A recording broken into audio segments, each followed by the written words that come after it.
Hi, welcome again to another video.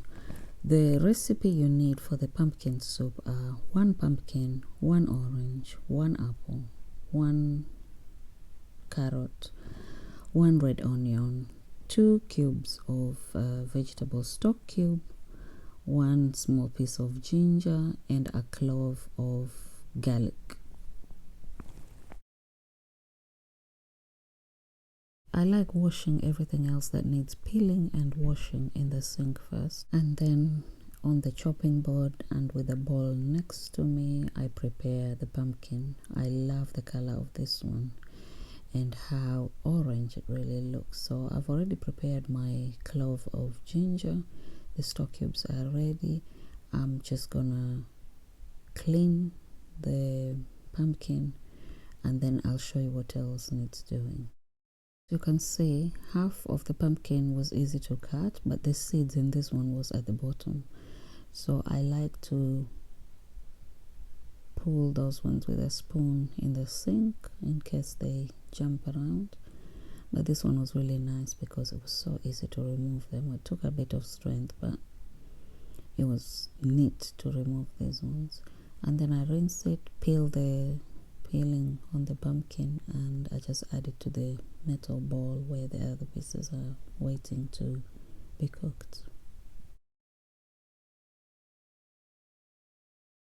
So you see I managed to remove the seeds very neatly and it's looking good. So I will continue with the other piece and then I'll peel the skin off.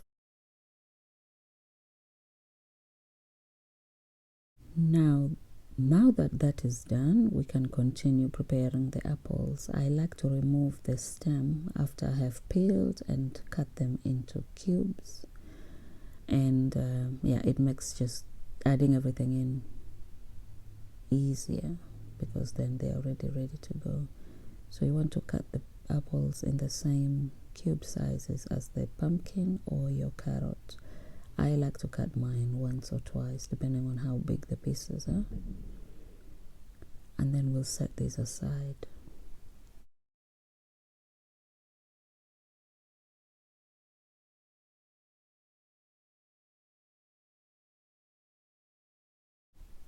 Now, under the sink, you want to just scrape the skin of the carrot gently with a knife, with the side of the knife.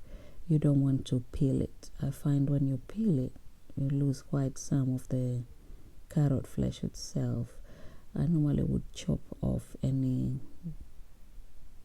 discoloring or root that seems to appear, and then otherwise just scrape it and then rinse it under the tap.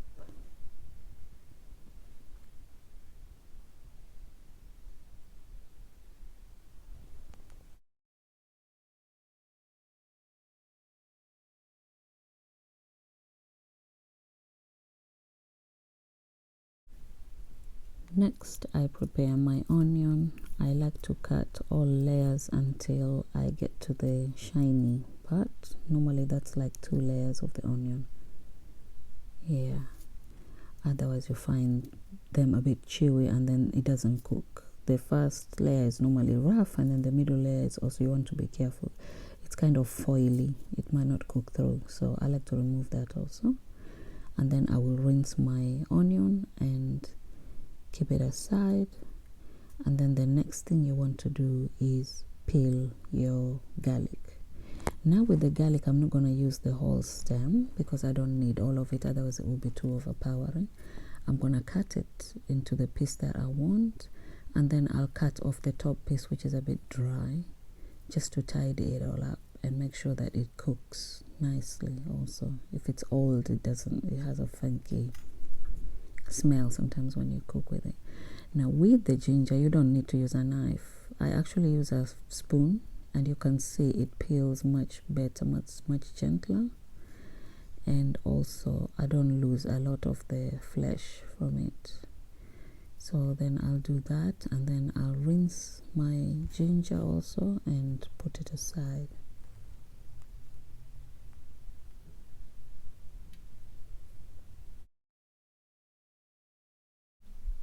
The last ingredient is the orange, for the orange juice. So I will just rinse it, slice it into half and put it aside. With all my ingredients ready, the onion, the carrot, the apple, ginger and the clove of garlic ready, we are gonna get started.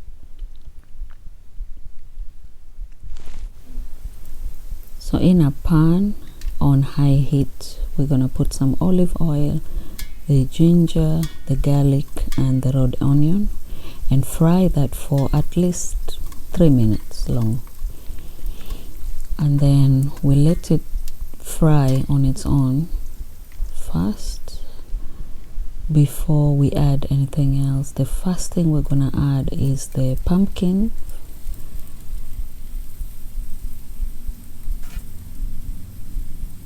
And then I'm just gonna mix this well as it cooks on high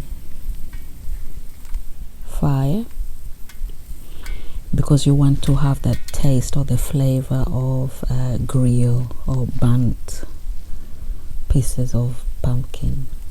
And then after a few minutes, I like to add a little bit of turmeric in many of my foods. I love the earthy smell of it, but also the color is so rich. And then after that, I'm gonna mix it well while it's still cooking. Then I will add my carrot pieces and I'll cook it for a further 5 minutes on high heat, just mixing it once as I see fit. Sometimes you think or you feel like they might be sticking on the pan, but it's not. And I'll continue putting in the pieces. And then at this moment I won't add any liquid at all to the pan, so I'll let that one simmer on its own for now, and I'll start preparing the orange for the orange juice. Oh, I also love the color of this one. It looks so sweet, but we'll see. I'll remove the seeds because they are literally just popped up to go. And I love that it's not very seeded, that I don't have to mess around removing the seeds. That's what I mean.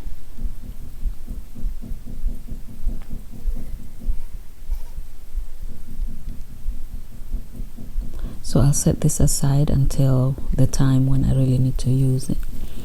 Now this is still cooking nicely on high heat. You can see the onions almost look like they're burnt, but they're not, because they turn into this rich brown color. And then at this time now is when I will start adding the pieces of the apples. So I'll just throw those ones in, and then with that one I would let it cook for another 10 minutes.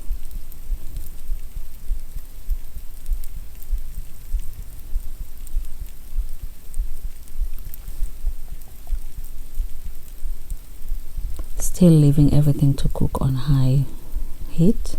I will start throwing in the stock cubes, the vegetable stock cubes. I've just done one in. I'll open the other one and put that one in, and then I'll give it a good stir.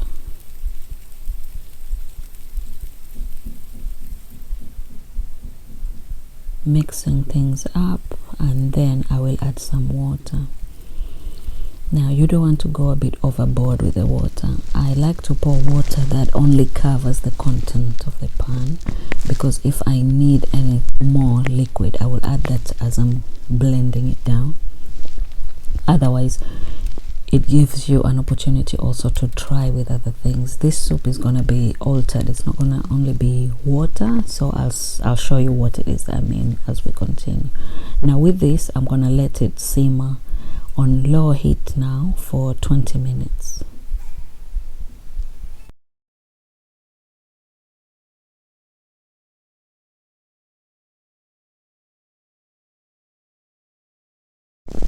Now this has boiled down nicely. I have just turned off the heat to let it switch off, but the colors are beautiful. And this is the moment that when the heat is switched off, that I add the orange juice directly.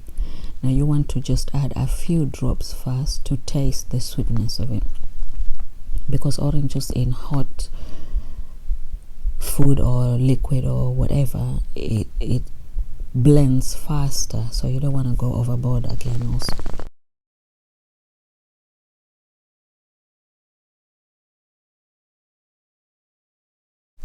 I'm happy with the sweetness of the orange. I let it cool down a little bit, then I'll start blending it down.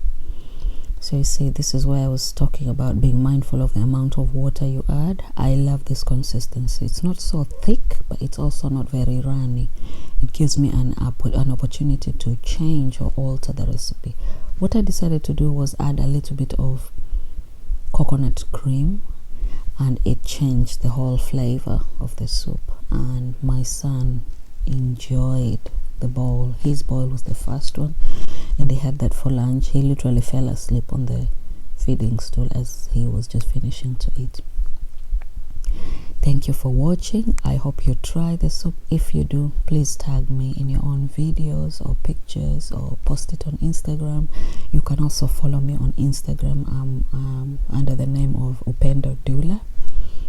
And yeah, I would love to see your own creations following this recipe. Don't forget to like and subscribe if you like the channel and everything else that I'm putting up, and it gives me the courage to continue making and creating stuff to post out here. Otherwise, thank you very much, and I hope to see you in the next video. Bye.